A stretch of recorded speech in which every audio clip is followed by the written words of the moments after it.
Hey everyone, and welcome! Today we're diving into Japan, but we're going to do something a little different. Instead of just talking about the cool cities and technology, we're going to look at the land itself, the islands, the mountains, the ocean, to figure out how Japan's very shape helped create its one-of-a-kind culture.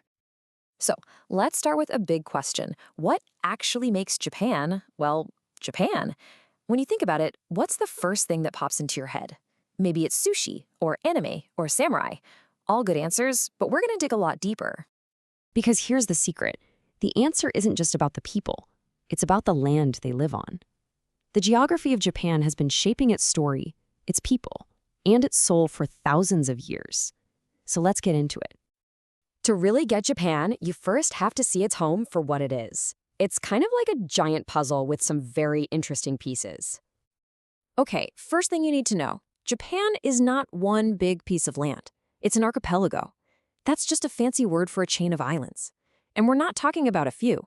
Japan is made up of over 6,800 islands. Now, most people live on just the four main ones, but still, that's a lot of islands. Now, if you were to fly over Japan, you'd notice one thing right away, no matter where you looked. Mountains. They are everywhere, and they absolutely dominate the landscape. Get this, 73%. That's how much of Japan is covered by mountains. Just let that sink in. Almost 3/4 of the entire country is steep, rugged, and hard to build on. And that one fact changes absolutely everything. You can see it right here. Because there are so many mountains, there's very little flat land left over. Only about 27% of Japan is flat enough for farming and building cities. And that creates a huge challenge. So where does everybody go? Well, they all have to cram into those small, flat areas right along the coast. It's the reason why Japan's cities are some of the most densely populated on Earth. The mountains basically pushed everyone to the very edge of the land. But the challenges don't stop there. Japan's location on the globe puts it in a very, let's just say, active spot. A dangerous spot. See, Japan sits directly on what's known as the Pacific Ring of Fire. You can think of it like a giant fiery seam on the Earth's crust. It's where the massive tectonic plates that make up the planet's surface are constantly crashing and grinding against each other. And Japan is right at a junction where 4 of these giant plates meet. And the results of living there? Whoa. Japan gets around 1,500 earthquakes every single year. It has 110 active volcanoes, and it's constantly on alert for tsunamis. Living with this ever-present danger has made the Japanese people incredibly resilient and prepared for anything. But here's the twist. The same geography that brings all that danger also offers protection.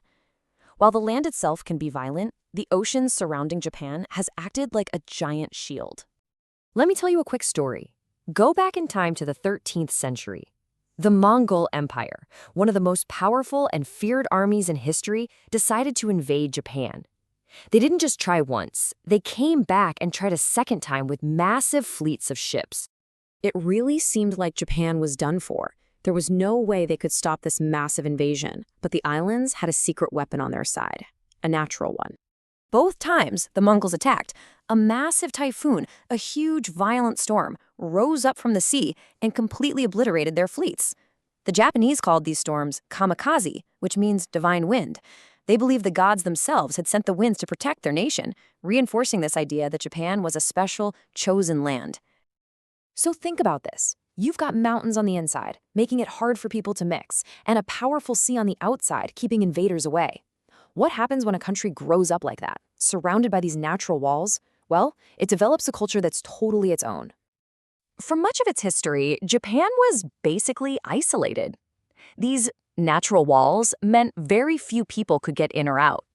And behind those walls, Japan was free to develop its own traditions, its own beliefs, its own art, its own way of being. And this isolation led to some amazing things. Their native religion, Shintoism, is deeply connected to nature. They created their very own writing systems. Unique arts, like the famous tea ceremony and ikebana flower arranging, flourished. And their social structure, the feudal system with powerful shoguns and samurai warriors, lasted for centuries, shaping ideas of honor and loyalty that still echo today. So when you put all these pieces together, you start to see it. For Japan, geography wasn't just some background scenery. In many ways, it was destiny. This quote sums it up perfectly. Japan's geography really did act like natural walls, and these walls did more than just keep people out. They protected the culture, they limited outside influence, and they forced people to rely on each other. It created a society that was strong and truly uniquely Japanese. And that brings us to a final thought for you. If mountains and oceans can have such a huge impact on a whole country, what about your own life? How does the land where you live, the city streets, the wide open plains, the hills, the coastline, how does it shape who you are? Something to think about. Thanks for joining us for this explainer.